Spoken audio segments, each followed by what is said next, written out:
So, Berto, I have some questions from patrons that I thought we would read on the air and see what our answers are. What do you say, Berto? That sounds like a grand old time. This is the Psychology in Seattle podcast. I'm your host, Dr. Kirk Honda. I'm a therapist and I'm also a professor. My name is Humberto Castañeda, and I make fake diamonds. This first email is from Sam from Scotland. She writes, "My ambition is to become a holistic therapist treating patients with PTSD with holistic care methodologies and therapy, including cognitive behavioral therapy. I recently watched the Netflix documentary Goop Lab. I was curious if you have seen it. If you had seen it, what are your thoughts on it? Particularly the first episode about psychedelic therapy. Any views you may want to share would be greatly appreciated." End of email. So I meant to watch it. I never did. But Berto, I told Berto to watch it ages ago because we got this email ages ago. Berto, as the dedicated podcaster he is, he actually watched some episodes, and I completely forgot about it. And instead of me actually watching the show at some future date and at some maybe future date talking about this, I just decided, you know what? I'll just throw it to Berto and see what his reaction was. So Berto, what did you think of Goop on Netflix? Yeah, so it's funny. Before you asked me to do this, I had not heard that she had made a documentary thing on Netflix. I did know Gwyneth Paltrow. I certainly knew Gwyneth Paltrow. I used to be a huge fan, or maybe still am. I had heard about Goop, though. I knew about her website and her products, and I had heard a lot of mixed things and some wacky things, and so I'm, that kind of thing. So then when you said, hey, watch the show, I'm like, oh, okay. And I really actually was not looking forward to it because of sort of that. And I have an inherent bias against a lot of this kind of stuff. When I was a kid, my dad railed against it constantly, probably too much. I'm surprised I didn't go the other way with it because we would be driving and he'd look over and there would be like a naturopath or whatever, one of those places where they do the homeopath, that's what it is, where they do that homeopathy stuff. And he'd be like, oh, these bastards. And it was just like hatred. He hated like anything that was not quote unquote scientific and astrology, all that stuff. He even got really upset at me one time for a ridiculous reason, which I've called him on since. I think I was maybe 10 years old or something. And we were walking down the street. I think I've told this on the podcast before, but we're walking down the street. Actually, by now I assume I've told everything about my life and everyone else's life 20 times over in the podcast. Right. So nothing's new under the sun. Yeah. I was thinking about that the other day too. I was like, because I was listening back to one of our episodes and I kept saying, I've probably said this on the podcast before, that after 12 years of doing this podcast, over 1,000 episodes and probably a cumulative of 2,000 hours of talking, the chance that I haven't said everything that could be possibly said is probably pretty small. We probably don't need to say that anymore. We probably can just and plus we might have said it 500 episodes ago.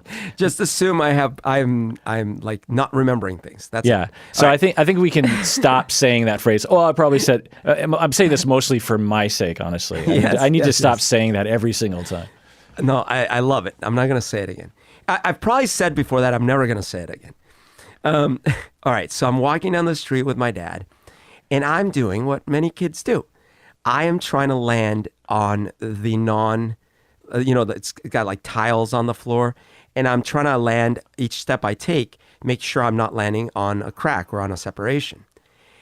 Now, remember, I did grow up between Colombia and the United States, but a lot of my time as a kid was in Colombia.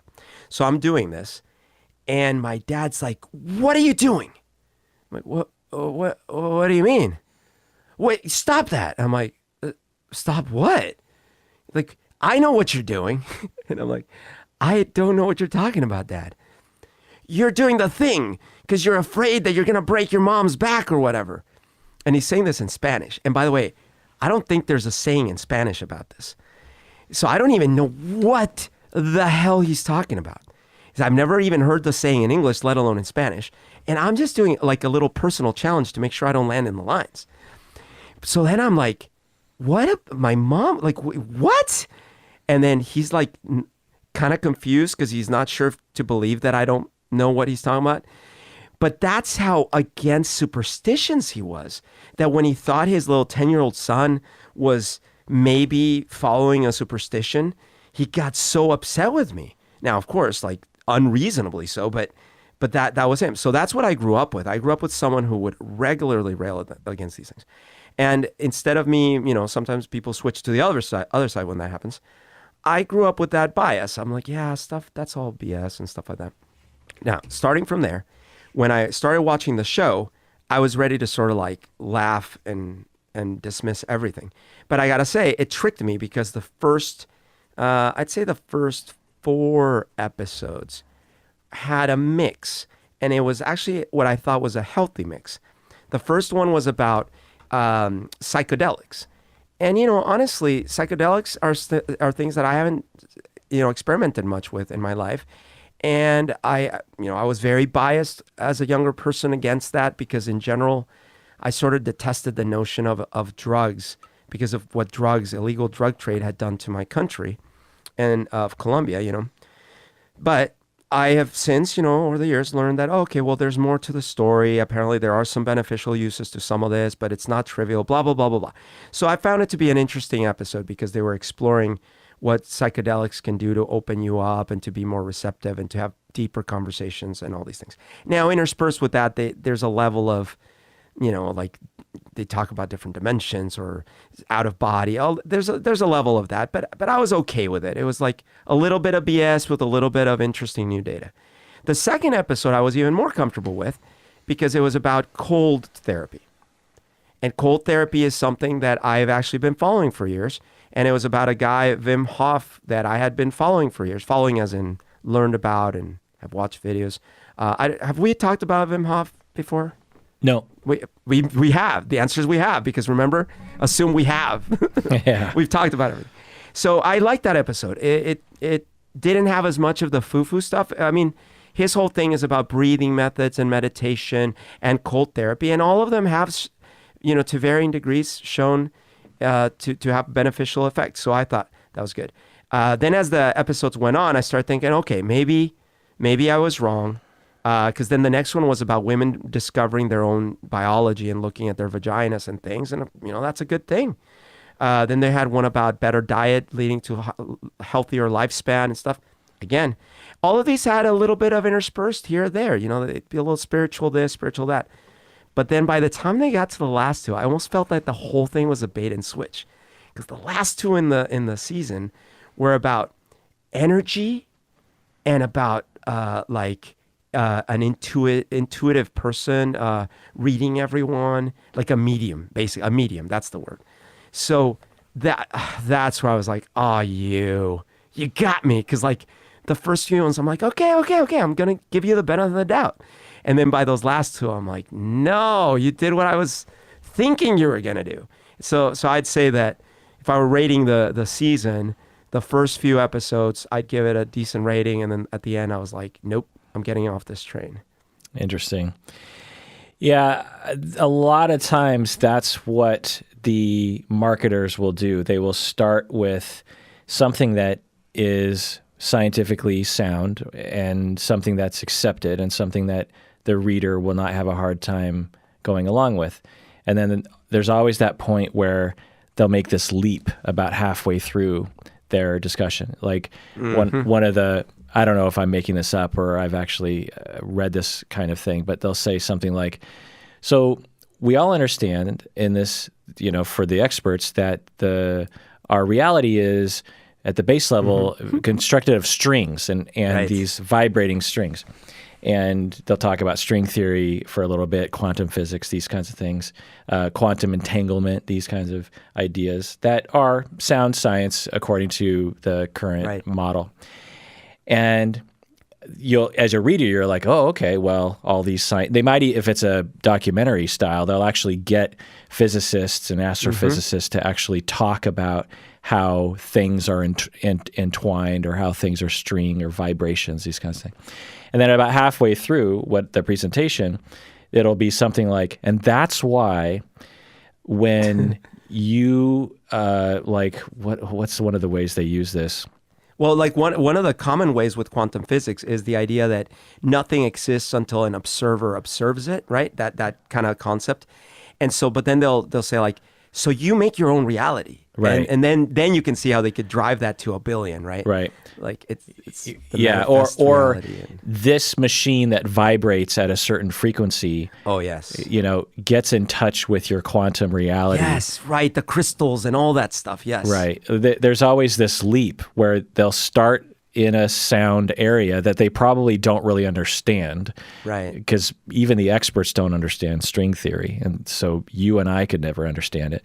So It's the Feynman, if you think you understand quantum physics, you don't understand quantum physics. right. And so then they always make this leap, anyway.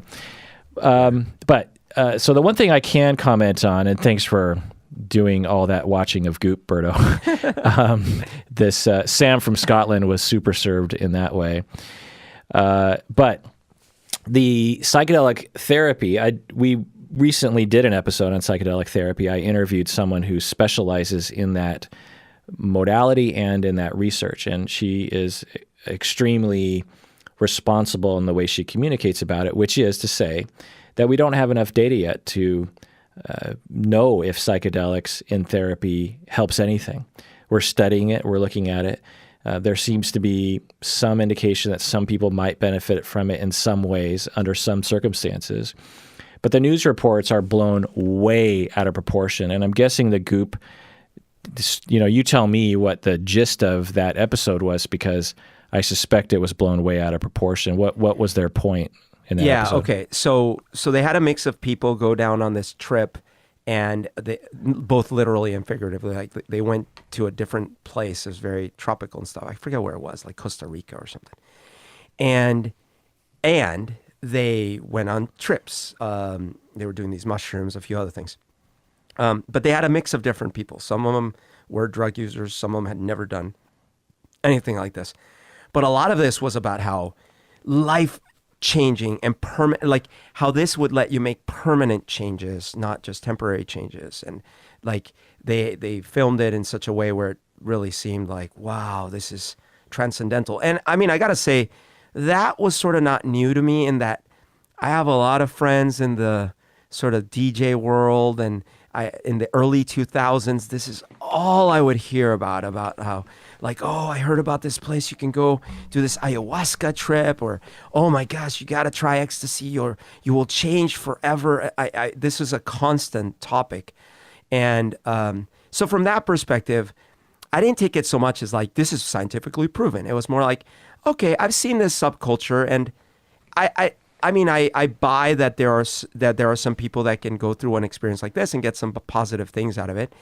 And they weren't presenting it in a way that was like, therefore, this is what everyone should be doing. It was more like, we're opening our minds to new things. For a long time, these substances have been banned, and you can't even do research with them and all these things. And I was like, okay with it. That's why I said it was like a healthy mix of like BS with a little bit of facts.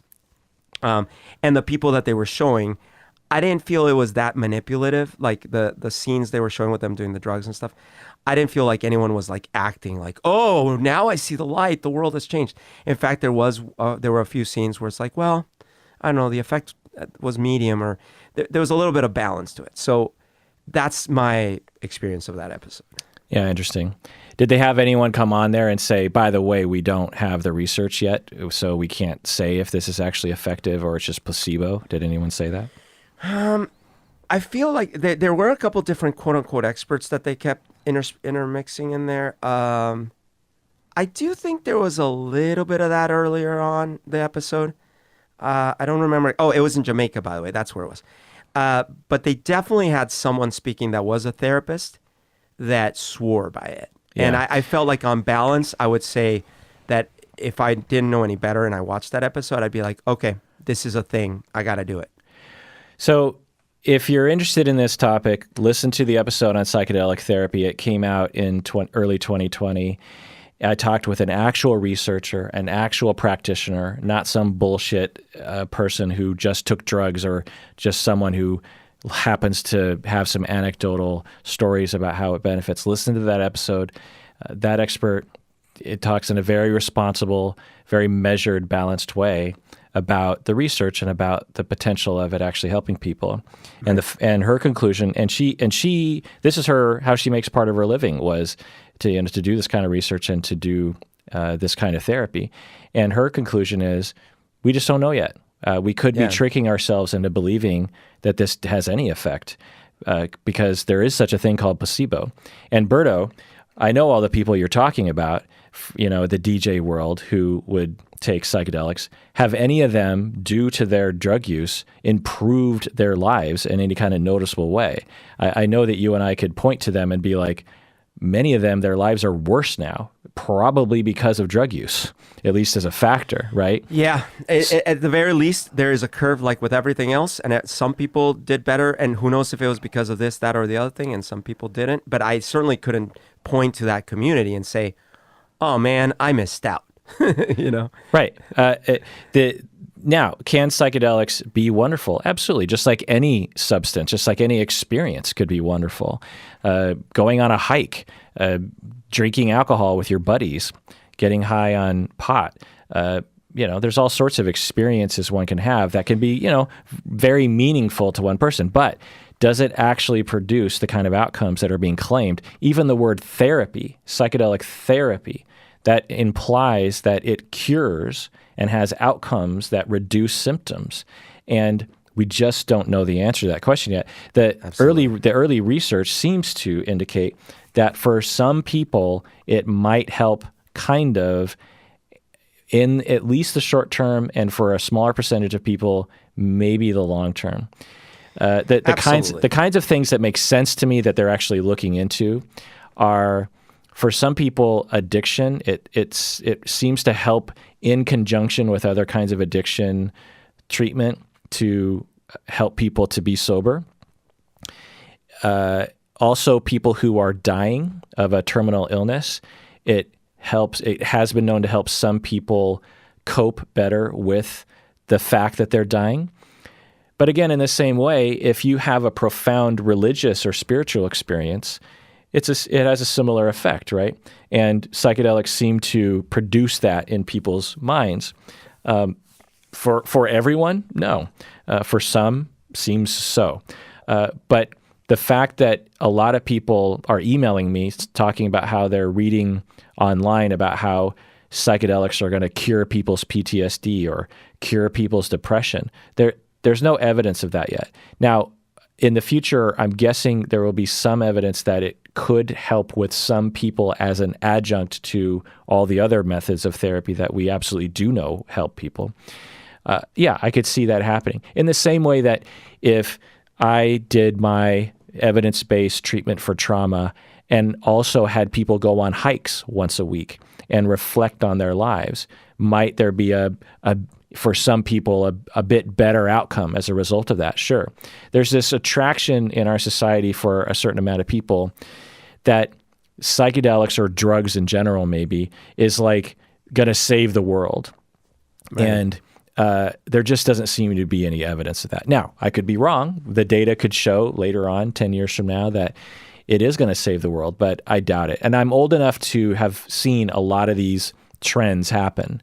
When Prozac came out, I'm old enough to remember when Prozac came out, the studies were so strong and the emphasis on those data was so overblown that you literally had people walking around who weren't depressed asking their doctors to give them Prozac because it was sold to the public as it solves all your problems. It makes that seems so prosaic now.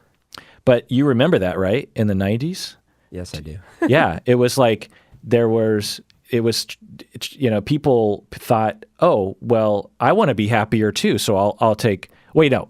I said, yeah, Prozac, that's what I mean, right? Wait, is my brain working right now? Yes, it is. For some reason, I thought I said Viagra. But anyway, so Prozac. I remember when everyone was taking Viagra just for the fun of it. Yeah, SSRIs. And as time has gone on, we have found a diminished outcomes because that's kind of what happens in this really disappointing way. the margin of success. So just to drill down on this for a little bit, I don't remember the exact percentages, but so you have depressed people suffering from major depressive disorder. You give them Prozac. Well, there's a certain amount of people that get worse. There's a certain amount of people who stay the same, and there's a certain amount of people that get better. And they also have a control group where you give them a placebo and tell them that it's Prozac when it isn't. It's just a sugar pill. And so the percentage was somewhere around like 40% or 30% get better. So we're still talking about not that many people respond well to Prozac, but some do, which is something. But the difference between that percentage and the control group of the placebo was pretty small. So you would have like 20% would get better on the placebo, and like 35% would get better on Prozac. And again, don't quote me on those statistics, but it was somewhere in that range.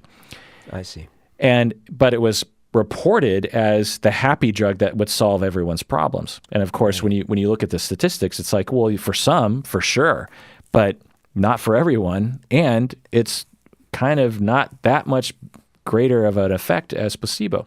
So as time has gone on over the past 20 years of more research, that margin has gotten smaller and smaller and smaller and smaller.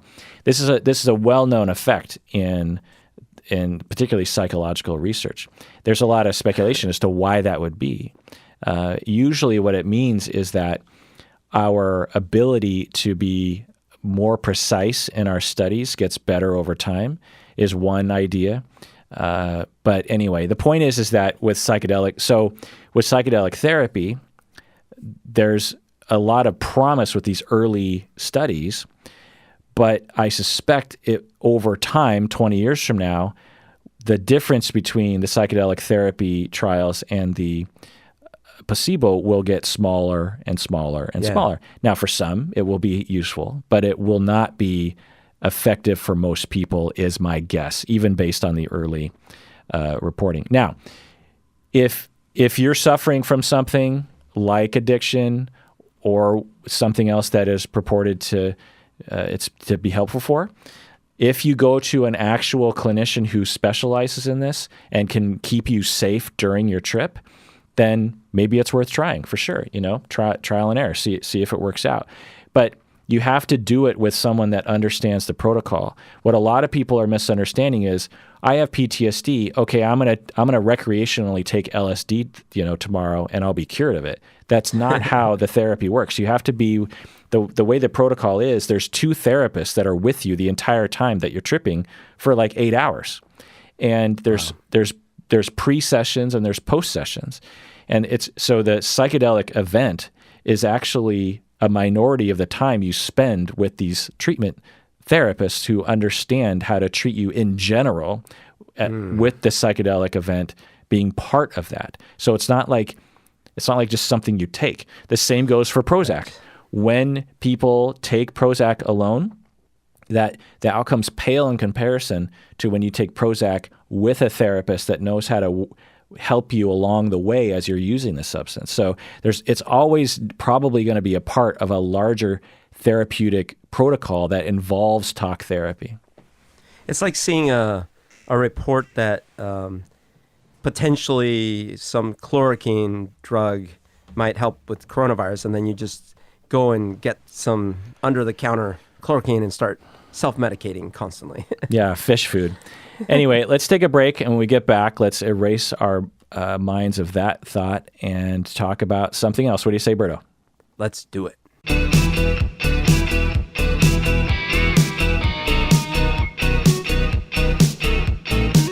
So, Berto, if Goop were to make an episode in which they're trying to convince everyone to become a patron of the podcast at patreon.com, what would that episode sound like?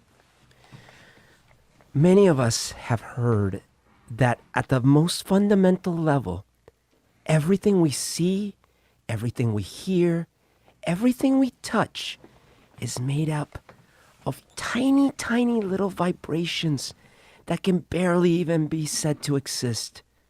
But what's more, reality itself doesn't become reality until you become part of that reality, see it, hear it, experience it. So this podcast is not real until you become a patron of it. And in doing so, you become one with all of reality.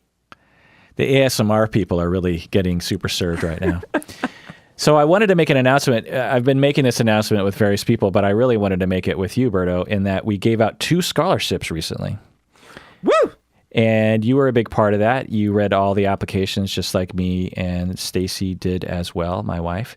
And we gave out, if you don't know, listeners, we gave out 2 $2,000 scholarships. So we gave out a total of $4,000 during these difficult times, which people need the money in particular, so that they can continue to get their degree to make the world a better place. The scholarship was designed to reward those individuals who have already made the world a better place through actual actions and who are in graduate school to become a mental health clinician and plan on using those skills to continue to make the world a better place.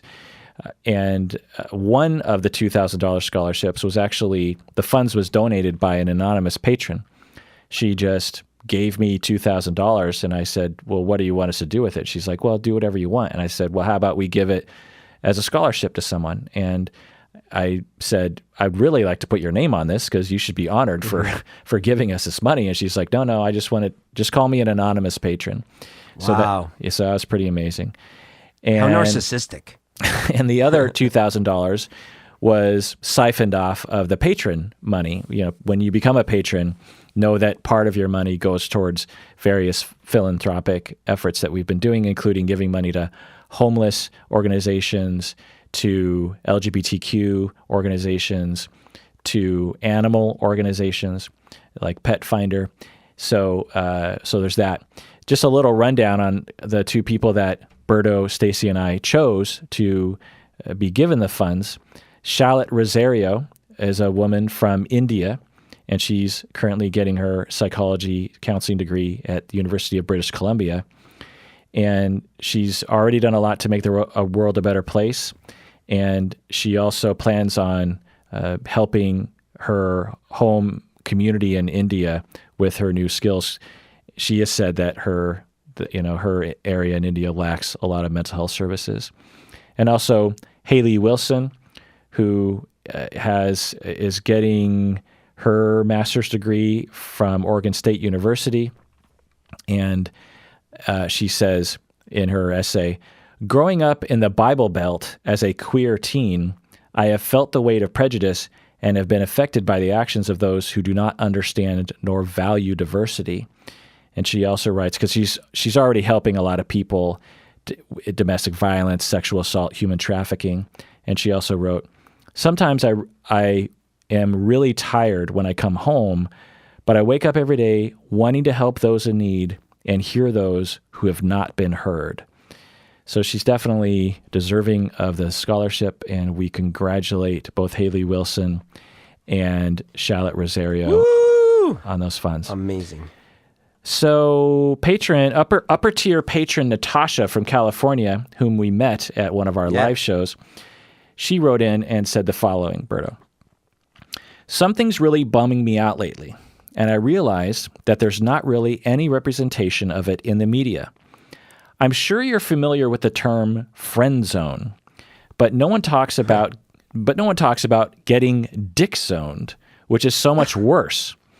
Zoned. Yeah, so, and I like this. So when you think a guy is your friend and it seems like he wants to hang out because you get along and are a likable person, but he really just wants to fuck.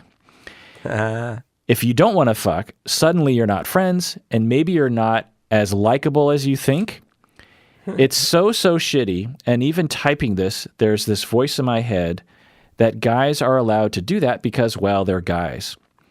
But it's a really hurtful experience and has happened to me so many times. I know that there's going to be this reactionary defensive voice of, well, not all men do this, but plenty of men are decent and would genuinely want a platonic relationship with a woman. Well, I guess so. I have literally one male friend that's never hit on me, and I know a lot of dudes. My only female friends that have pulled it off are butch lesbians. Berto, what do you think about friend zone and being dick zoned? Dick zone. Welcome to the dick zone. Well, I mean, the funny thing is I'm going to go the opposite direction, but you're going to disagree because we've disagreed because everything we've talked about, we've always talked about a billion times before. So I believe the Harry part of the Harry met Sally equation, which is that in general... I thought you were going to say the hairy part of the dick zone. I believe in the hairy part of the dick zone. No, I just believe that, and obviously it's based on my experience, but clearly other people have this experience because it wouldn't be in When Harry Met Sally. Otherwise, no one else would have had it. So I think that when a guy is with a woman and she is above a certain level of attractiveness for that person, for that guy, they will develop desire, and that desire is usually or often kept under wraps unless they detect that there might be a little bit there that is reciprocated. And unfortunately, a lot of us guys are not very good at detecting what is and what is not reciprocation. And so when that happens, or maybe because the desire gets to be too much, then they like break the fourth wall and they're like, I love you, or I want to be with you. I can't stand being just friends. And the truth is, it's because this whole time they've been having all these imaginations, all these like fantasies of like, oh, she's so cute. I wish we could be more than just friends, blah, blah, blah. Now, I'm just speaking as a guy, so obviously I don't have the stats in front of me, and it could all be BS. This could just be me and maybe the guy who wrote When Harry Met Sally. But that is my perspective. Now, I know of people that at least claim that they can have perfectly fine relationships, or a professional or others, with women and not have those feelings. And I have to say that as I've gotten older, that has become easier for me to do, to partition that off. I think when I was younger, it was really hard for me to draw those boundaries. I think a lot of my experiences as a young person also influenced that difficulty. Now that I'm a little older and I've gone through therapy and all these things, I am much better at being able to draw boundaries, and especially around professional situations. I actually feel that professionally, like in my work, I am sort of like a robot when it comes to this, meaning a good robot. Like I feel like I've gotten to the point where I'm incapable. I mean, this sounds like too much, but I'm sort of almost incapable of any transgression because I'm not myself.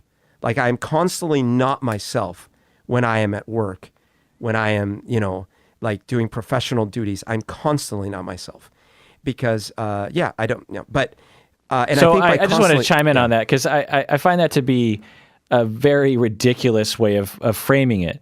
Unless I'm not understanding you, which is possible. I agree with you that you're saying that through a lot of therapy, because to be specific, you were sexually abused by a woman, an older woman, an older girl when you were young. Yeah. You were 5, she was 10 or something, right? 12, yeah. 12. And this sexual abuse, as it does for many people, affects their development and their self-esteem and their sexual reactivity to other people. It essentially introduced this notion that when you relate to women, that you involve yourself in a secret, exploitative sexual action, sexual behavior. And the notion of consent isn't a question because you were never asked for consent, really, as to whether or not you wanted deep down to be doing these things. And so there's this template of sexuality. And so as you were entering into adulthood, there was a lot of boundaries that you would break, and you would become sexually attracted to women at work or girlfriends or wives of your friends.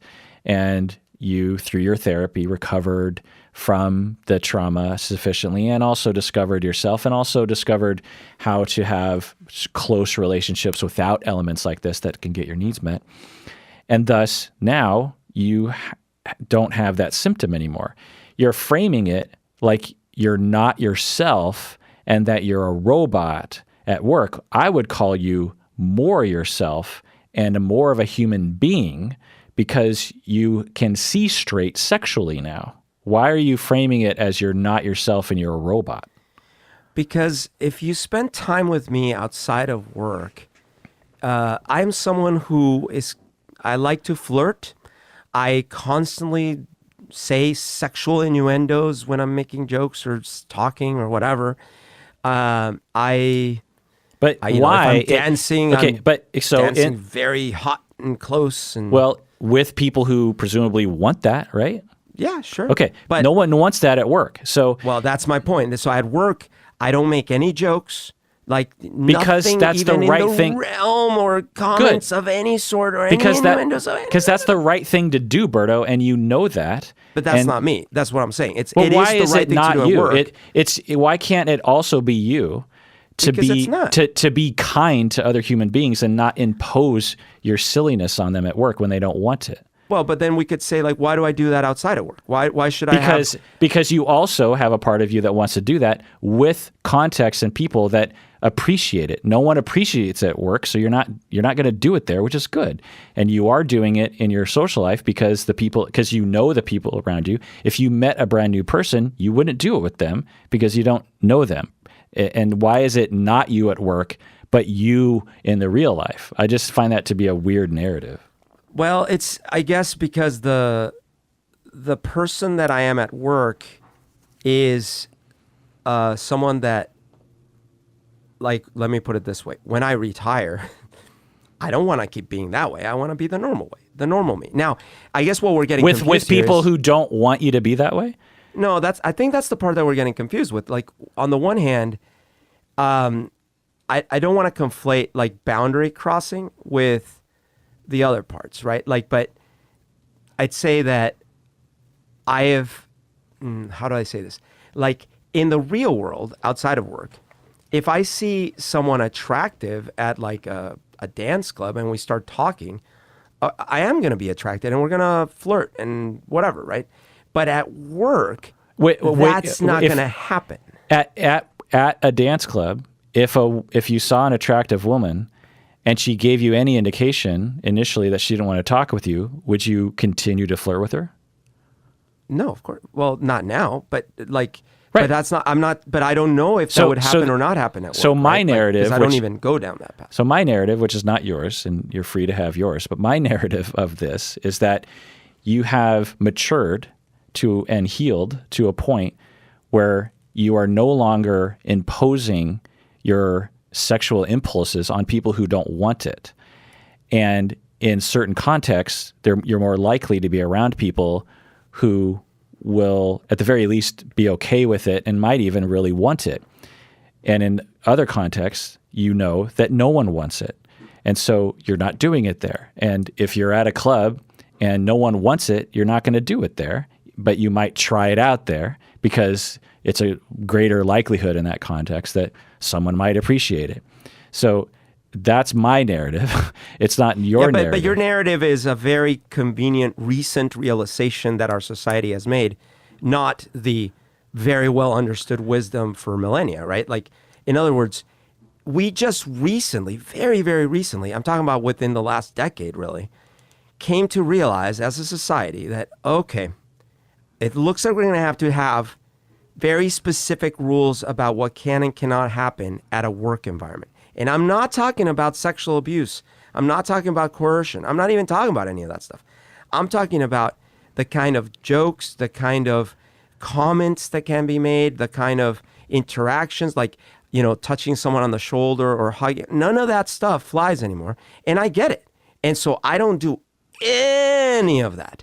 But that is not that is not how I am in the real world, right? In the real world, especially in the culture I grew up with, it's a very touchy culture, and it is anyways. So my point is that I've learned to live with, like, this different side of me that inside of my mind, I still have the thoughts, right? Like, if I'm in a meeting with an attractive woman, my mind is still racing, and I'm just gotten better and better and better at just letting that happen without me, being as distracted or having as much trouble with that or whatever, and not manifesting its and other things too, like watching how much I drink at a work function or any of that.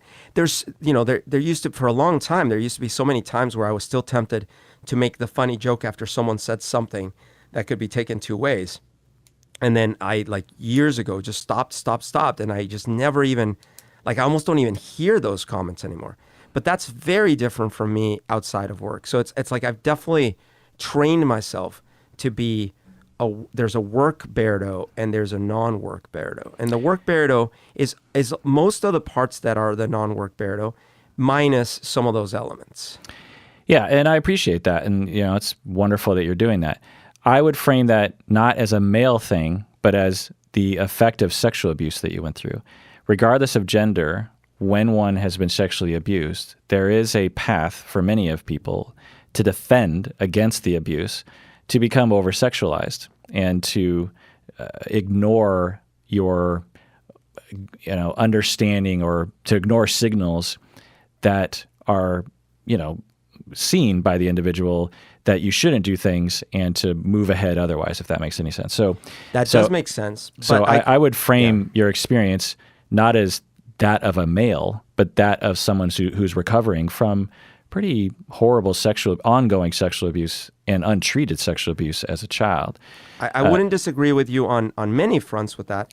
But the thing is, we're mixing a lot of different things, because, like, in regards to the original question, unless we're saying that pretty much every male that she interacts with, minus one, had this kind of trauma and abuse or something similar, that why do so many women report that so many of their male friends end up wanting more than being friends? Why is it even a culture? Why is it even a thing? Like the whole friend zone, why is that even a thing? Good. So I'm glad you're bringing it back, which makes sense. But before getting to that, I just want to comment on a few other things you're saying. So you said that only until rather recently have we as a society understood that not doing certain kinds of things, like commenting on a woman's outfit or how sexy she looks or something, only recently have we realized that that is not okay. I'm sure you know what I'm about to say. Women have always known that. It's only recently, and you were framing it as a society, but really it's male society has finally realized that to some extent. We still have a long way to go. But if you asked women in the 60s, how do you feel about all the comments? None of them would have been like, yay. They'd be like, I wish people would take me more seriously at work. So sorry. I have to take issue with it, because I don't disagree that if you had asked someone, it's the whole argument. Like if you had asked, people are like, oh, a lot of slaves were happy. No, bullshit. Like if you honestly had asked anyone in any disadvantaged situation, like at most you would have gotten a Stockholm Syndrome response, but more likely you would have gotten the truth if they had the safety to give you the truth. Right. So I don't disagree with that. However, I'm talking about things like, look, when I was like in the year 2000 roughly, I was on a business trip. The year 2000.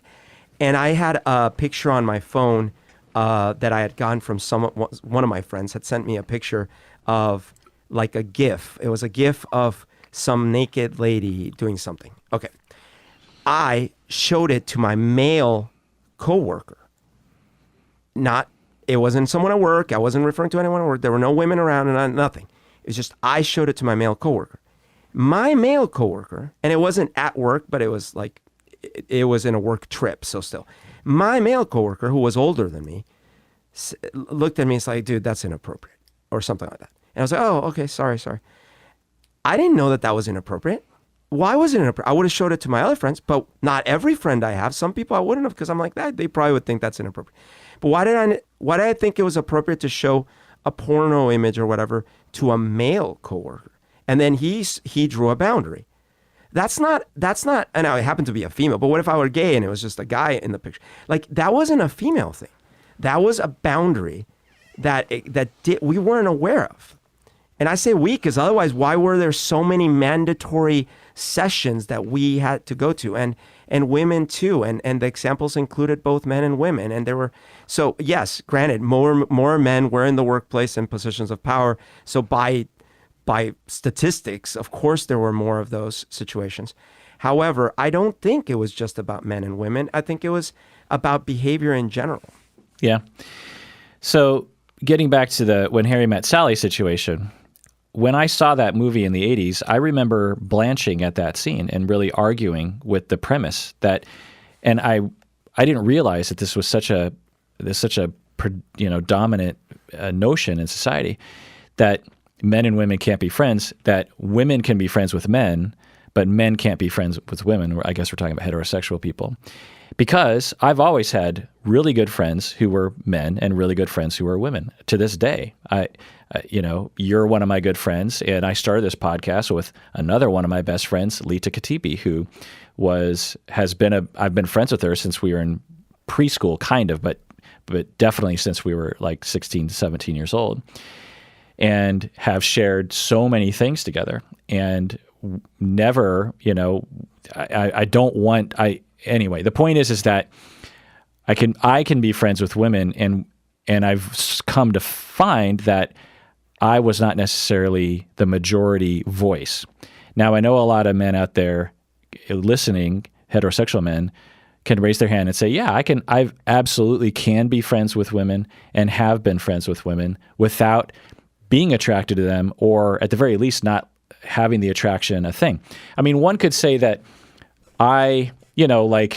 Ty, for example, he's a hot dude, right? Yeah. Your friend Ty.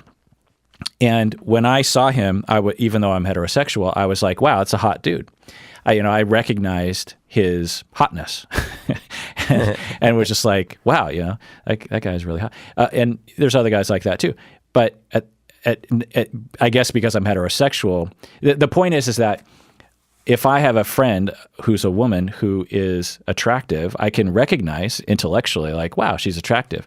But there's a pretty far gap between I recognize someone's attraction, or I could imagine being attracted to that person, and let's encourage those thoughts and behaviors and blood flow, so to speak. There's a pretty big gap for a lot of people. Now, I will also say that in my relationships over my 50 years of being on the planet, 49 years, because I'm open to being friends with women, there have been times when women have had a hard time being friends with me, that I've been friends with them, and then at some point they vagina zone me, where I've friend zoned them and they vagina zone me, where they want to have sex with me. And I will say, that kind of bums me out. It's like, why can't you just be a friend? Why do you have to shove us into this romantic zone?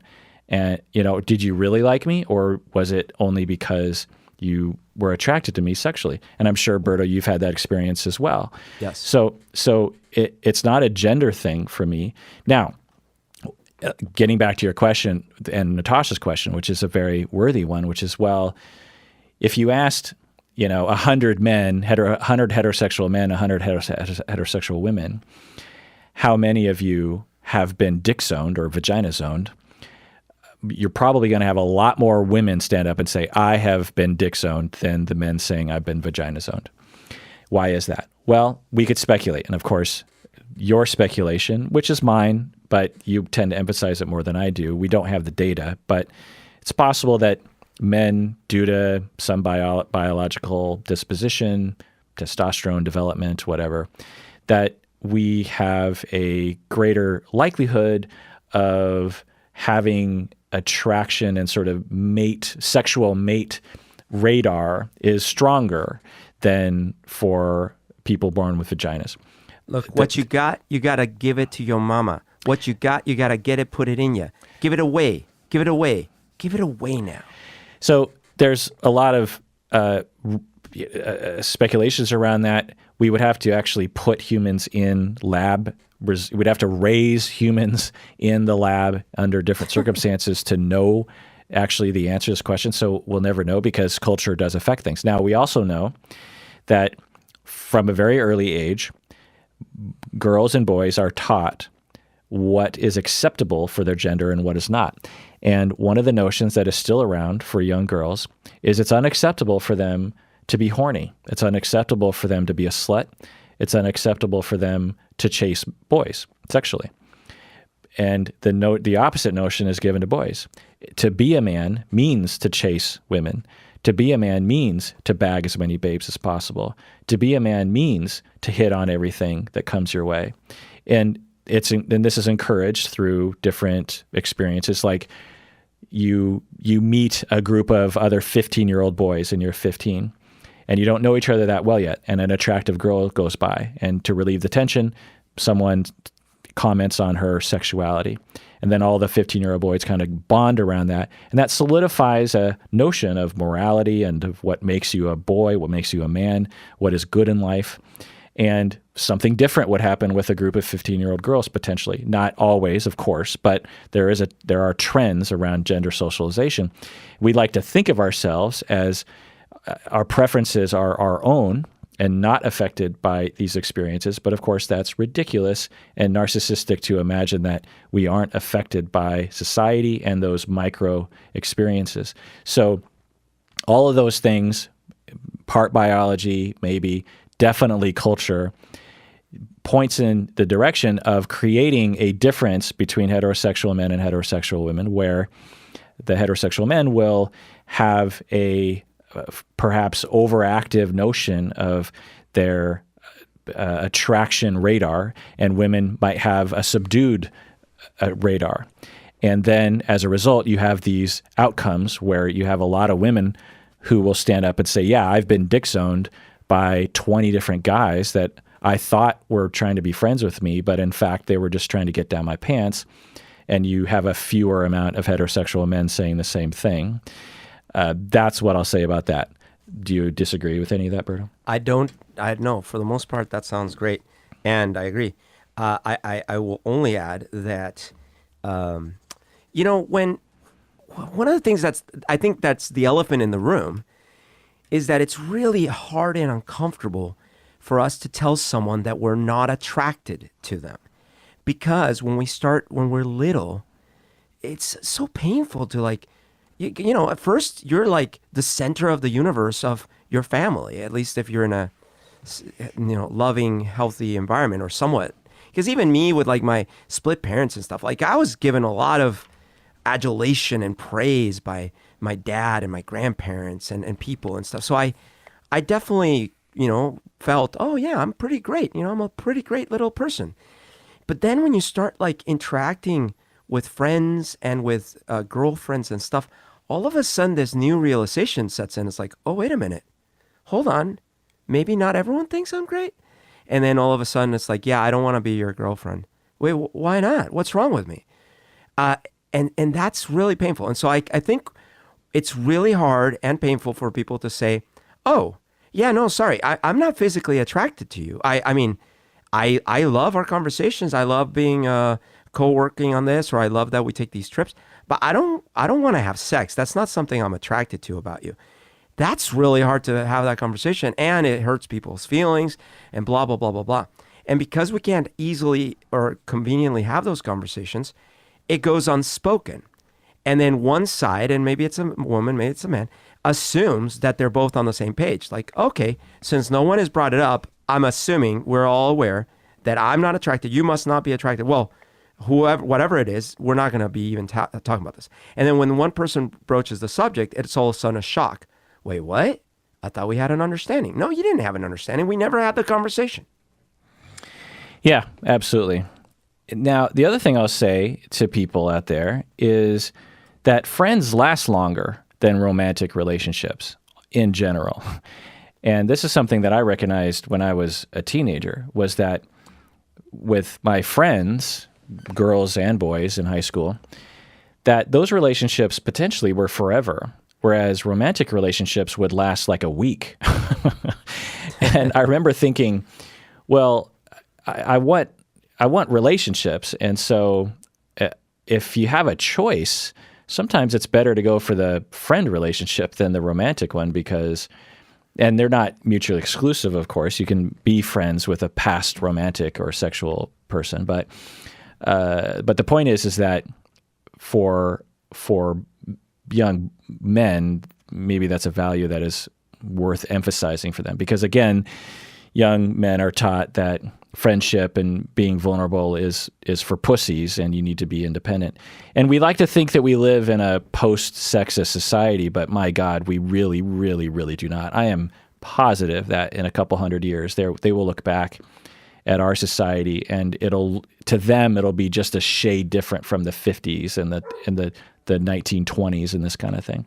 And absolutely. And the other thing is this: when we're starting to date, at least when I was, the model of what I was supposed to be doing was what I had seen in movies and TV. To your point about culture, it wasn't actually what parents and adults around me had said. I didn't see examples of it. I saw examples on TV and movies. And this is a problem, especially back in the 80s, but it's still a problem, probably even worse, who knows?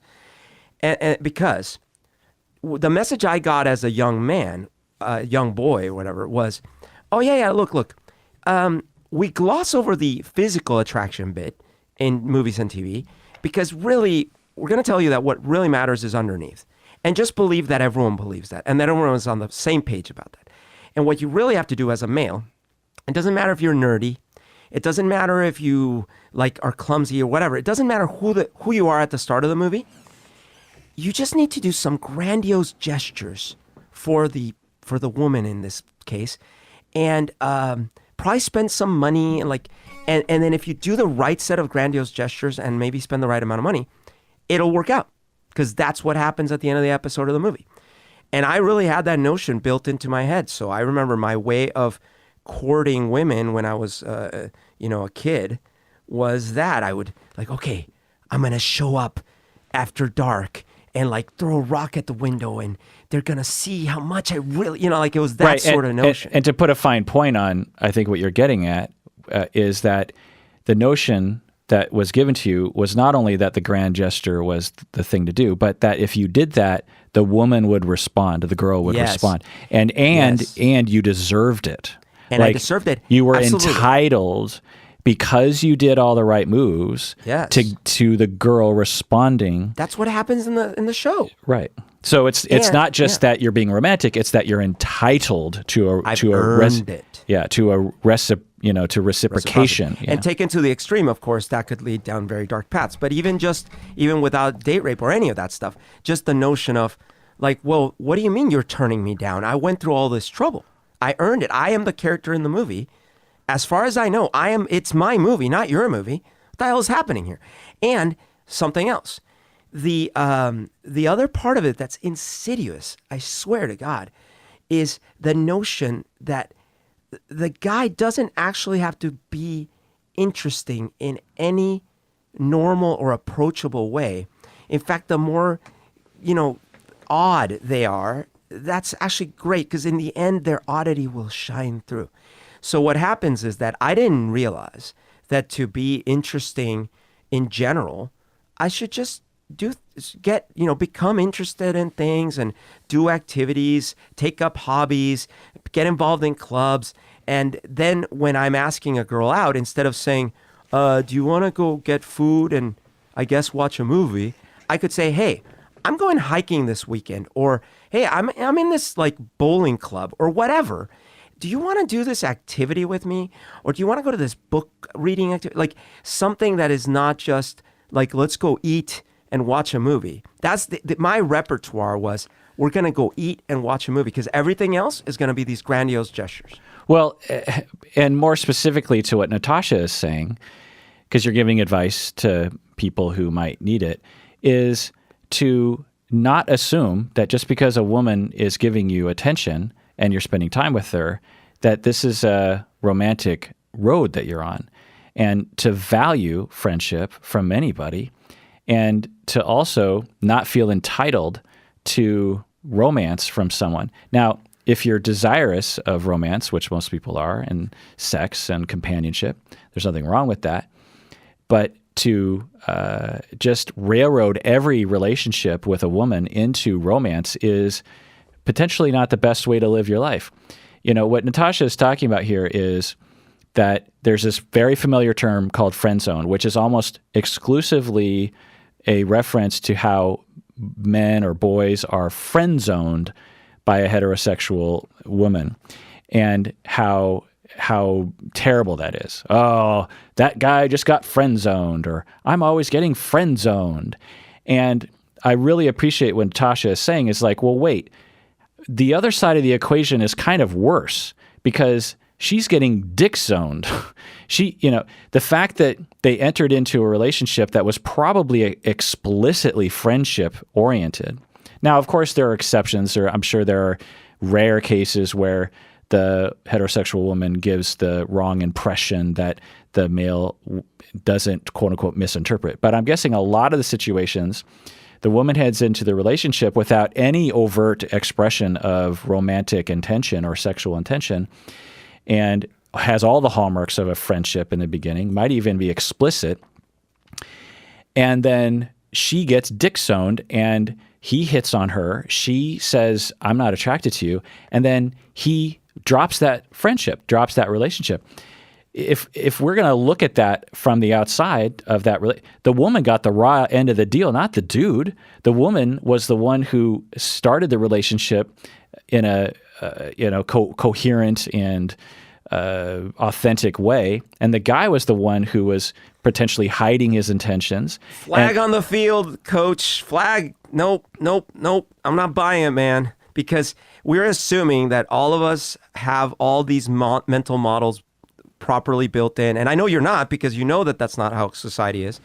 So there's no way guys know right off the bat that when someone is starting a conversation, starting a relationship of some sort, that is clearly delineated in one way versus another. Yeah, I get that, but that doesn't deny the fact that as a society, we emphasize the bummer for the dude almost exclusively whenever we're referring to this event. Fair. We especially on the internet, which has a certain corner of it that's dominated by a bunch of incels and incel leaning individuals. Many of our listeners are those people and have asked us to pull them back from the brink, which is great for them to do. But this notion of like the fact that we have a term for it that's well known called friend zone, but we don't have any term for what the woman is going through, which is in my view worse and much less fair to the situation. Again, aside from the rare times that I'm guessing Natasha never participated in which the woman led the man on in a way that we could all agree was unfair to the situation. I'm guessing that happens not very often. So I agree with you there. I guess I question a little bit how unfair it is that, like, okay, so you thought you had one kind of relationship. Clearly you hadn't. We're assuming good intentions here. So in the cases where there weren't, when someone was overly this way or that way, manipulative, etc., I'm saying like fair, I concede. In the cases where it was like you were just developing what you thought was a friendship, and then all of a sudden the person makes romantic intentions and you're like, oh, I got dick zoned again. I'm like, yeah, that sucks for you. But it also sucked for them because, well, they don't know. They thought that it was developing in a way, and then now it was safe for them to come out with more romantic intentions. And it turns out no. And so, yes, you both didn't get what you wanted. You wanted to continue being just friends. They wanted more. Neither of you got what you wanted. I feel like the wrong approach would be to say, all you guys, you better not start a relationship with me if you're ever even going to possibly try to turn it romantic. I think that's the wrong approach. I think the right approach would be to say, hey, why don't we just acknowledge that because we're men and women, or men and men and women, whatever it is, right? And we might be attracted to the opposite or the same sex, depending on a thing, that feelings might develop, and we can't quite predict or always like prognosticate when and how those would develop. So it's if we could have open conversations along the way and not be so disappointed in either direction. And I realize that it's really hard, but like if we could just learn from parents and shows and teachers and stuff to be more open and at the same time less precious about all these interactions, I think it would go better, because then the conversation would go like, I know we've been spending a lot of time, and I guess I'm starting to develop feelings for you that are more than friendship, like romantic feelings. And then the other person would say, oh, okay, well, unfortunately, I'm not. I still really enjoy our friendship, but I'm not really getting those feelings. I'd be fine still being friends, but I definitely don't want to go in that direction. And the other person goes, Oh, well, that's disappointing. But of course, I still want to be friends with you. I'll just have to redirect my romantic feelings elsewhere. Like, if that's the kind of conversation we could have, or the other outcome, which is, well, okay, that's unfortunate. And you know what? I don't know that I'm going to be able to deal with it because it's just my mind just now can't get it out. So maybe we need a break. And I'm very sorry to this. Oh, yeah, I'm very sorry too. That's really hurtful. But I'm glad we're having this conversation. Those kinds of things. And we're so incapable of it as humans. Totally agree. 100%. I can't believe we're agreeing about a conversation about gender. I've had conversations like that before. I have been in those conversations. I can think of one time where a woman had expressed that her interest in, we went through those steps together, and she cried, and I might have cried along with her a bit, and there was a grief period, and then we picked up our friendship where it left off. And then you had makeup sex. And there was, because I valued the friendship and so did she. And so, we navigated our way through that. But I can absolutely imagine an experience for a woman like Natasha where it's like time after time, she befriends a man, and maybe even after the fifth time, she's like, so I just want to be clear. I just want to be friends. There's nothing romantic going on here. Yeah. And then like a couple weeks later or a year goes by. I know you said that, but. Yeah. And then he hits on Natasha. Natasha's like, remember, I said I'm not attracted to you. I really value our friendship. And then he bounces, and they're not friends again. I can absolutely imagine someone going through that. And it's just, that's really unfortunate. Now, like you said, everyone is suffering in this situation. And really what is the message that we want to get across to people is like, for everyone deserves to have the relationships that they need to have in their lives. They're not entitled to that, of course, but they do deserve that. I believe that. How do we get there? For the men who have a hard time getting a romantic relationship and really want that, they deserve to have that. They're not entitled to it, but there's usually a way. And when they run into these kinds of repetitive situations, because you see people online, it's like, I keep getting friend zoned, and I just want to, I just want that person to become a client so I can really like sit down with them. Because I've had clients who have come to me specifically with that complaint. They wouldn't have said I was being friend zoned, but they would have said that they've had a lifetime of difficulty getting a romantic relationship going, or even just a friendship for that matter. And there's a lot of reasons for this. And this is why I want to do a deep dive. I want to do like a series of episodes on loneliness. I did a whole series of episodes on attachment theory. Well, I want to do a deep dive on all, because I get so many different questions, the incel questions we get, or this sort of question about being friend zoned. There's so many different questions I get from people. A lot of you listeners have sent me questions like this, where it's like, I'm lonely. I know that you keep saying to cultivate secure attachments, but it's just not happening. And I kind of feel like the world is such that it's impossible for me to actually have those kinds of relationships, with the Tinder generation or the hookup generation or the internet narcissist. And I'm always, when I hear these kinds of things, I'm like, well, that's not how I experience the world. I experience the world as open to friendship and deep relationships, because that's what I have. And some people will be like, well, it's because you're older. I know younger people who have this too. So there's these notions that are developed in people that I think are counterproductive. I get why they develop. And so I think that this friend zone phenomenon is just a part of a larger issue that a lot of people are suffering from, that I feel like I don't really understand. And I want to go into all the different disorders, obviously, that are related to this, like avoidant personality, social anxiety.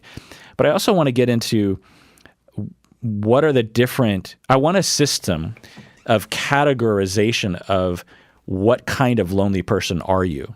Because I imagine there are a lot of profiles that are different from each other as to why someone is lonely, and thus what is causing that loneliness, and thus how to get out of that loneliness.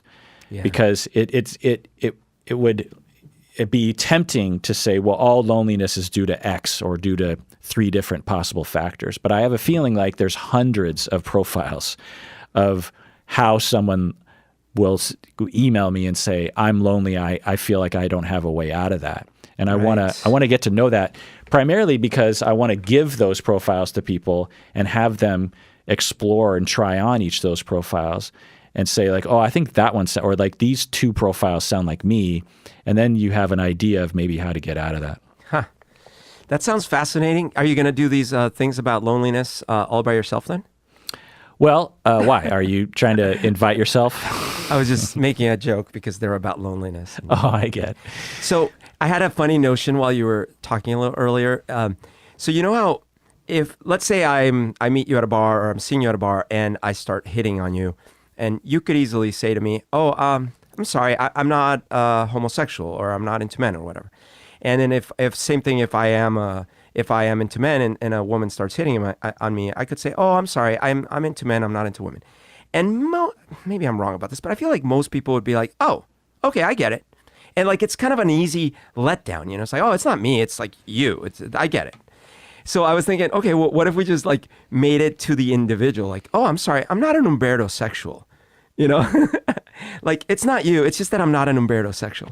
Yeah, I get it. But that's the whole point, is that when people are rejected, they personalize it. I know. which is not necessarily a wrong conclusion, because if you were someone different and maybe looked different or acted different, they would be attracted to you. So, well, yeah, and I guess that's the elephant that I was talking about, is that, look, it's a fact, and this is something we all have to grapple with as we grow older. Oh, okay, I guess I'm not this. I thought I was this. I thought I was the perfect this, or I thought I was going to be an NBA star, or and there's so many thoughts that and at some point we have to be, like, not everyone likes me. I'm not attractive to everyone. In fact, there's a lot of people that think I'm ugly. There's a lot of people that think I speak too loud. There's a lot of people that think I sound nasally, or whatever the hell your thing is. And you start realizing this, and that's why I think a lot of older people, not everyone, but a lot of them, start being more comfortable with themselves finally. And you see this a lot with actors. You'll see these actors like Danny DeVito and stuff put themselves in like incredibly embarrassing situations on screen, but they're just so comfortable with who they are. Yeah, like being naked and sweaty coming out of a couch. I'm rewatching It's Always Sunny from the beginning. Yes. Like, it's one of the main reasons why I still have a Hulu account, is because all of It's Always Sunny is available on Hulu. Yes. Yeah, it's such a great show. I'm on the episode where they try to go camping, I think, and they get a trailer. And they never make it out of Philadelphia. They never go. Yeah. And they take Dee's car. It's just a hilarious episode. It's the episode where Mac says, I'm going to start calling people bozo more often. Oh, yeah.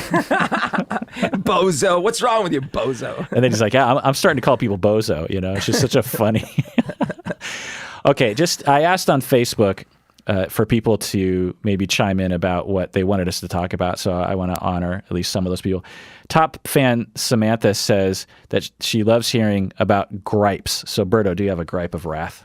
Gripes of wrath. And by the way, we recently had a rerun in which I think it was about attachment parenting. And at the end of the episode was when we actually developed the phrase gripes of wrath. I totally forgot about this, but it's you, me, and Mandy, and I said, so I want to start a new segment of the podcast where we talk about complaints, but I don't know what to call it. So I sort of threw it out to you and Mandy, and I was like, it's sort of like complaining or sort of griping about something, and then it was a pretty quick road, but eventually you said gripes of wrath. Yeah, I love my puns, don't I? And I quickly glossed over it. Yeah. How about, and because I apparently wasn't as turned on by gripes of wrath, but it's funny because it was the same with tough or bluff. It was a similar. I remember you said it, and I was like, that doesn't sound right. That doesn't sound like anything. But I couldn't come up with anything better. Anyway, so give me a gripes of wrath, Berto. Oh my gosh. Okay, so I was complaining to you about this last week because it happened to me last week.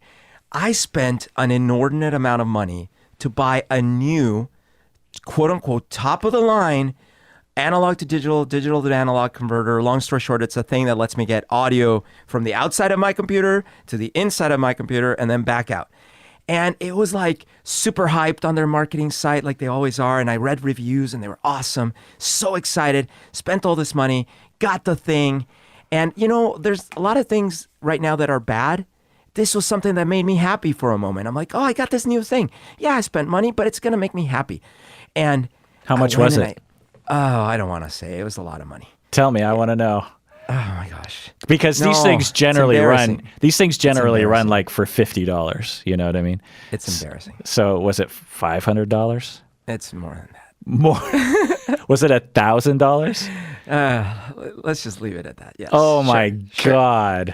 Whatever helps you sleep at night. Okay, so I'm sitting there. So just so everyone knows, this is Berto's MO, is that he loves to spend his money on things and on audio things. And sometimes it makes sense, right? Because it's like you don't want a crappy guitar. You want a good guitar. Well, and parentheses, to be fair, it had been about 12 years since I have done any major upgrades to any of my audio gear. Yeah. Yeah. So this was potentially, you're going to use it for recording your music and stuff. For what we're doing right now, for recording my music, all that stuff. So if you're just buying for podcasting, you would have gotten a much cheaper thing? Is that what you're saying? Well, so the thing I have right now, which works fine, which is what I'm still working, the main issue I have with it is that it has started giving me technical issues. And by the way, if it ever goes out, like I don't have another way to do it until I get a new thing in the mail. So I was like, man, I think I'm going to keep this one because it is still good, but you know, I need something new, modern. I wanted all these new features. The new ones have all these, like low latency or something. No, this one's fine with that. It's more like the new ones. First of all, they do more tracks, which fine. But the bigger deal is that they have all these plugins that can emulate all this old hardware and stuff. I was like, oh, that's really cool. Okay, but I get it. I install it. I set it up and I plug it in, and it's a USB thing, so it should be straightforward. Plug it in. It looks like it's recognized. I install the drivers. I look at the driver software. I'm like, oh, this is pretty cool. It's fairly intuitive. I'm so excited. I am about to start not even recording yet. I'm just about to start like loading in a program, and I look over and there's an error on the screen of the device. And I'm like, oh, that's weird. And then all of a sudden the device is not recognized. I'm like, what? What the heck? So I look online. Oh my gosh. All these posts about this stupid set of errors. No one's got solutions. They're as early as February of this year, so it's not like 3 years ago, and nothing. And I'm like, why didn't I see this info before? Well, the reason I didn't see this info before is because when you do a search for these things, these posts never pop up, and I should have known better. I should have looked like known issues or problems, whatever, and unfortunately I didn't. So then it turns out, I'm like, oh my God, I just bought a lemon, a very expensive lemon. I spent hours with their tech support going back and forth in a little chat window, and nothing resolved it. I spent 3 days trying to troubleshoot it. And then you and I, we were trying to do our D&D episode, and it took us an hour. And you know what I had to do is I had to rip it out, put my old thing back in, spend the time to reconnect it all back up, put a card back into my computer so I could get back up and running because this stupid thing didn't work. Who tests these things? I don't have an unusual setup. I have Windows 10. It's 2020. It's 2020. What the heck? Anyways, that's my gripe. Wow, that's a good one. Megan asks, how have you dealt with bullies, Berto? Oh, that's a great question. All right, so bullies. When I was a kid, I was 5. I was in New York City. I was in first grade, and there was a third grader who was bullying me. And though I don't remember all the details, I do remember this one day where they pushed me down a flight of stairs, and I rolled down basically two flights of stairs in a winding staircase at the school. It was horrible. I mean, the kid was like 2 grades higher than me. I don't know why. I don't know why he was bullying me. I don't remember. What do you mean? So he pushed you once, or he kept pushing you down the stairs? No, this was the one, like, there were other instances. I don't remember details about it, but the one that I do remember is I was walking up the stairs. Everyone was kind of going up the stairs, and it was a winding corridor with multiple stairways. It's in Columbia? No, this was in New York City. Okay. So you would have And been this like kid, pretty young, like I was 5. 5, yeah. Okay. This kid was probably 7, shoved me such that I fell down the stairs and rolled down 2 flights of stairs. Oh my God. Yeah, dude. I didn't understand why. Still don't know why. I didn't know why at the time. I didn't know what the hell. All right, so that was my first experience with a bully. Also in New York City, I was at an ice cream store. My dad was next door doing laundry. He had just bought me an ice cream cone. And I was sitting there, little 5-year-old, maybe 6-year-old Beardo licking the ice cream cone. And some teenager, I don't know how old they were, some teenager knocks the ice cream out of my hand. Just falls on the ground. Who does that? Some psychopath, you know? So that was my second instance. Then when I was in Colombia, I was really fast, and I was doing taekwondo at the time, so it was easy for me to get out of situations, but I witnessed bullying so viciously. There was a classmate of mine we were in 7th grade, and he was being bullied by this 10th grader and his buddies all the time. And it was so bad because I remember you had to walk, a lot of times you had to walk in between them to get to our classroom. And with him, as he was walking by, they would start kicking him. Like all of them, like 4 or 5 of these guys kicking him. And the only reason I could, like, he was one of the tallest and biggest dudes in our class, but I don't know why they would have it in for him. And I would see this. I'm like, and all the time I would be like, oh man, I want to do something. But like, you know, there's like, you felt powerless. Like, what am I going to do? I don't want to get beat up too. And then my personality developed over the years actually to be like, get in people's faces about stuff like that. So like when I was in high school, this was now here in the States, back in Tacoma. One day we were at a dance, and I heard from someone that someone was outside jumping on cars, and I went outside, and there was someone, in fact, jumping on hoods of cars, including mine, I think. And this was like a larger dude. But I had gotten to that point in my life where I was like, I don't stand for shit like this, you know? So like I went right up and got in the person's face, and the dude backed off. Lucky for me, because I didn't know this, the gym teacher was standing at the door. And so I think the guy backed off because he saw the teacher, but I thought he was just like listening to my reason or whatever. But then the gym teacher later told me how proud of me he was, that I was like trying to stand up for what was right and stuff like that. So that was a really good moment. And then after that, I personally I was really lucky, I felt, because when I moved to this country when I was 15, I was assuming it was going to be Karate Kid. I was going to be Ralph Macchio. They were going to be chasing me in my bike, all these things. And I luckily didn't have to deal with any of that. But I did witness a lot of it coming up. I did experience some of it when I was younger. And I found out from my dad a few years ago that when he was a young teenager, he was bullied relentlessly by neighborhood bullies for years. And that broke my heart, man. Yeah. Yeah. Bullying is awful. One of the things that I often will say is that I've had clients, I've learned this clinically, who would come to me, and after months of being in therapy, I finally realize, oh, their problems mainly stem from the traumas they experienced by bullies. Ugh. And we often don't frame it that way. We think, trauma is being sexually abused, which of course it is. And we don't normally recognize the fact that bullying can be just as traumatic as any other of the classic traumas that we identify. And, you know, because just imagine if it was worse for you, Berto, where every day you were being threatened or for years maybe, and you had no safe place to go to and no recourse, and how awful that would feel, where you have to wake up in the morning and go to school and subject yourself to the bullying. And then oftentimes victims of bullies will be separated from other people, like you just have no friends and that kind of thing. And just how horrible that can be.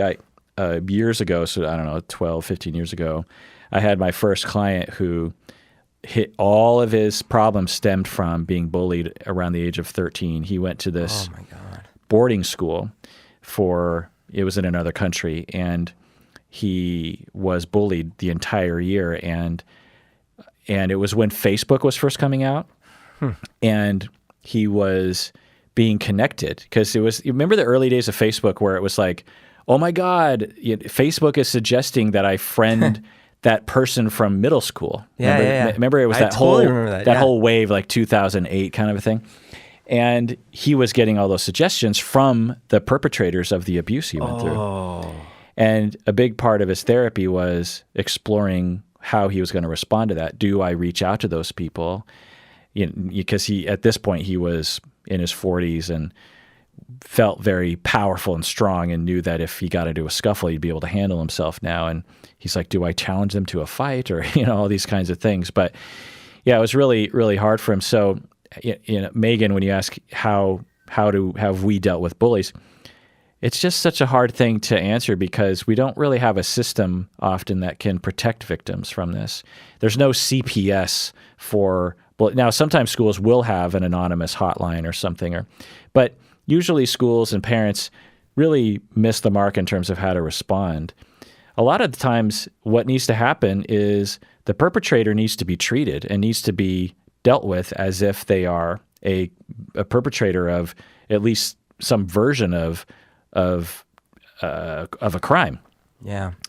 If someone is systematically breaking you down and making you feel afraid, I consider that to be in the realm of a criminal behavior. Now, should they be locked up? No, but we shouldn't be advising. If a kid came to you and said, "So there's this kid at school, and every day he takes all my things. He takes my coat, he takes my lunch, he takes my wallet, and he stabs me in the leg with a knife." You wouldn't advise the kid like, well, how about you stand up to him or, tell a teacher. You'd be like, that person needs to be locked up. That perpetrator needs to be separated from, because that person is not fit to be around other kids. Well, just because it's verbal terror or minor scuffles shouldn't negate this mindset of like, that perpetrator needs to be separated because they're probably not only harming one person, they're probably harming a lot of people. Now, there are probably reasons psychologically as to why that young person is doing those horrible things, but that person needs to be separated, treated, and then returned to general population after it's clear that they're not going to do this anymore. But we have this model of like, well, tell a teacher. Well, if the teacher does anything short of grabbing the bully and making them go to a different school, you're still stuck with the goddamn bully every day. So, we need a better response system to this kind of behavior. Yeah, totally agree. And it's something that is hard to talk about because people are embarrassed or they feel that they're maybe being weak or they're being tattletales or whatever, Yeah, and that's, now for me, I'll tell you one story about bullying that I went through. I was probably, 6 or 7, and I walked home from grade school every day. It was a mile through suburbia to get home. And it was often by myself, at least for a certain section of the walk. And this neighborhood kid, Mike McAllister, who was older than me, he would have been 4 years older or something. He lived nearby. And he came upon me, and I sort of knew him, but he was an older kid, so I didn't really interact with him much. And he came up to me, and he started talking to me, and I was like, well, this is kind of weird that this older boy is talking to me. So he would have been 11, 12. Again, I would have been 7. And then he grabs me, and he had one of those classic Levi jean jackets, and he kept with the metal buttons, and he kept like whipping my face and my head with his jacket. And it didn't hurt so much as it was just terrifying. And I'm little, and I know I can't get away from him, and I just start crying. And and for probably, 10, 15 minutes, as I'm just slowly walking home, he's repeatedly beating me with this jacket. He was doing other things too. And then we would cross the visual field of neighbors, And he would put his arm around me and act like he was consoling me as I was crying. What a jerk. Yeah, this is like conduct disorder kind of stuff. God. Burgeoning psychopathy, right? And I don't know that obviously, but it has that feel to it, right? And so I remember this clear as day. It was very traumatic for me growing up. And I finally get home and I walk in the door and my parents see me crying and they're like, "What happened?" And I just tell them the whole story. My dad got so angry that he said, "Okay, Kurt, come with me." And my dad, he grew up Japanese American in Spokane where there weren't hardly any people of color. And he had to learn how to stand up for himself when he was a kid and would fight people. I just remember whenever there was an injustice, like one of the things that I remember growing up, we would go to Hayden Lake because the white side of my family had this huge summer home acreage on Hayden Lake. Well, anyone who knows Idaho, it's in Idaho. Anyone who knows Hayden Lake, it's famous for the fact that the biggest KKK ranch is in the Northwest is on Hayden Lake. Really? Yeah. Is on Hayden Lake. And it was just it's a huge lake, but it was kind of around the corner. And when we were on the property, it was big enough that we felt safe. But when we went into town, Coeur d'Alene, we never knew would there be KKK people there. And so my dad, I just remember he'd sit me down and say, "Kirk, so we're about to go into town and something might happen. And just know that I'm here to protect you and I'll take care of it. And if someone does anything, I'm gonna pound them." I don't know what he said, but I just remember thinking, my dad's gonna pound someone, if anything happens. And so anyway, my dad, says, "Okay, we're going." So we just walked over to the house, and my dad knocks on the door, and Mr. McAllister comes to the door, and the dad says, "What's up?" And my dad says, "So your son, Mike, just did all these things to my son, who's much younger than Mike and much smaller and had no ability to protect himself. And I just want you to know that you need to do something about your son." Very clear, because I'm walking to school every day. This is a neighbor kid. And I can't remember exactly what happened, but the dad, the Mr. McAllister, indicated that he would absolutely take care of it, which I felt really good about, and I'm guessing it satisfied my dad. Looking back, you got to wonder why Mike was violent to begin with, right? And what taking care of it meant. Right. Now, I will tell you, it never happened again, which, okay. So there's that. That's good. Yeah. He did try to terrorize my older brother and older sister, but my older brother was bigger than him, so my older brother could kind of protect, but that was separate, maybe even before this whole thing happened with me. Anyway, so that's my experience with bullies, and it was a hard experience. You got to wonder how much of my base level anxiety is due to the 15 minutes of terror that I went through. It was awful. That feeling. And especially, I'll tell you that the real kicker was that he was Machiavellian enough that when we crossed the field of view of neighbors that we knew, he put his arm around me and did a very good job acting like he was consoling me. That's what really messed with my head. It was I was like, whoa, people can do stuff like this. You can be that Machiavellian and that manipulative and that horrible that, because it'd be one thing if he was losing his control of his anger, but this was systematic, like a campaign, like a premeditated system of abuse. You know what I mean? It was sadistic. Yeah. Yeah. Sadistic is a good word for it. Anyway. Dude, I just remembered that so when I first, before I moved here at 15, I had been coming to visit my mom and my brother. I came when I was 12 and when I was 13 for a summer. And a friend of my friend, in fact, my friend, Paul Stibbe, he had another friend and I met him. And at the time, when I first was in one of those trips, I remember he was sort of leaning in the bully direction a bit. I don't remember anything specifically, but I do remember being a little bit like, ugh. And I remember we would like wrestle a bit, and like he was bigger than me. He was kind of a heavy set. And I just remember being a little intimidated, like, oh no, this is not good. But that was it. And I was only here for the summer or whatever. And it wasn't really like big bullying or something, but it was threatening in that direction. When I moved here, I started in swim, in swimming team, and I started doing weight training, all these things. And I remember we went on this family trip where they came too. We were in Victoria, and he wanted to wrestle, and we started wrestling in the hotel room.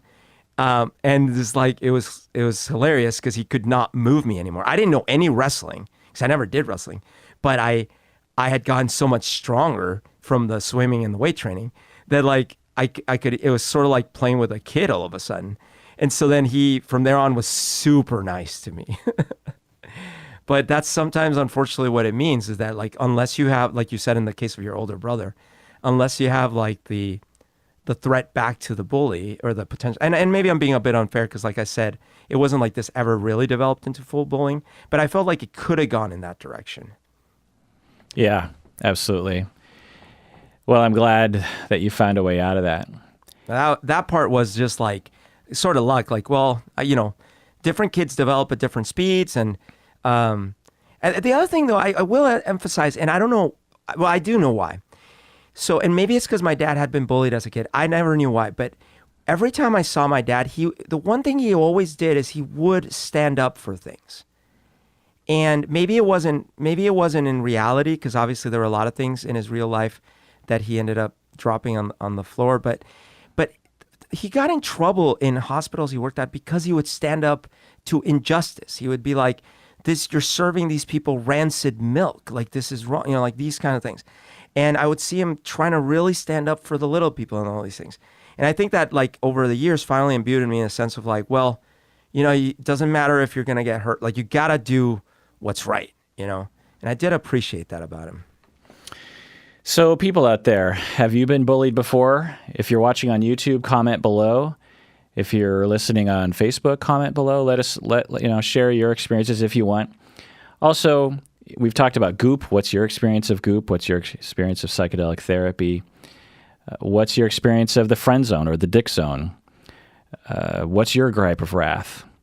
The last thing that someone wanted us to talk about on Facebook was from Lise. They said, talk about Erika Eiffel, the woman who was married to the Berlin Wall, but now is married to the Eiffel Tower. So I've talked about this on the podcast before, and just briefly, when I first looked into this, and there are a number of different profiles and documentaries on YouTube, so it's all the sort of information I have because I've never treated anyone like this. I don't know anyone personally who has fallen in love with an object. But at first I thought, well, these people must be psychotic. They must be delusional. They must have some kind of thought disorder. But the documentary doesn't seem to indicate that. Of course, I can't know that, but it seems to be that for whatever reason, some people have a disposition or a defense or something where their romantic and or sexual energy is pointed at objects. It seems to be a rare thing, but it seems to be common enough that there's enough people that we can point to that have that report similar feelings, like, ooh, the Eiffel Tower, it just makes me feel so good inside. And they will get a replica of the Eiffel Tower, and they just want to see it all the time. And the way they describe their relationship with the Berlin Wall or something is the way one would describe a relationship with a romantic and sexual partner. And from what I can tell, as long as it's not harming anyone, it appears to just be a regular human variation that is rare, but common enough that we've seen multiple people with this similar experience. Now, we can't rule out the possibility that they're just saying this to get attention, because certainly that's possible, but it certainly doesn't seem that way to me. So can it be part of a disorder? Can it be part of some sort of larger psychotic or delusional disorder? Absolutely. But like I said, it certainly didn't seem that way in the depictions that I've seen. Yeah, I don't know if we should gloss over the potential damage done here, because my understanding is that the Eiffel Tower used to go out with the Grand Canyon. The Grand Canyon has started having an affair with the Empire State Building, But then the Grand Canyon and the Eiffel Tower were going to get back together. And then this lady stepped in. Yeah. Well, I mean, there's polyamory or That's true. poly thingery. Architecturally. Well, that does it for that episode of Psychology in Seattle. Thanks for joining us out there. Please take care of yourself because You deserve it.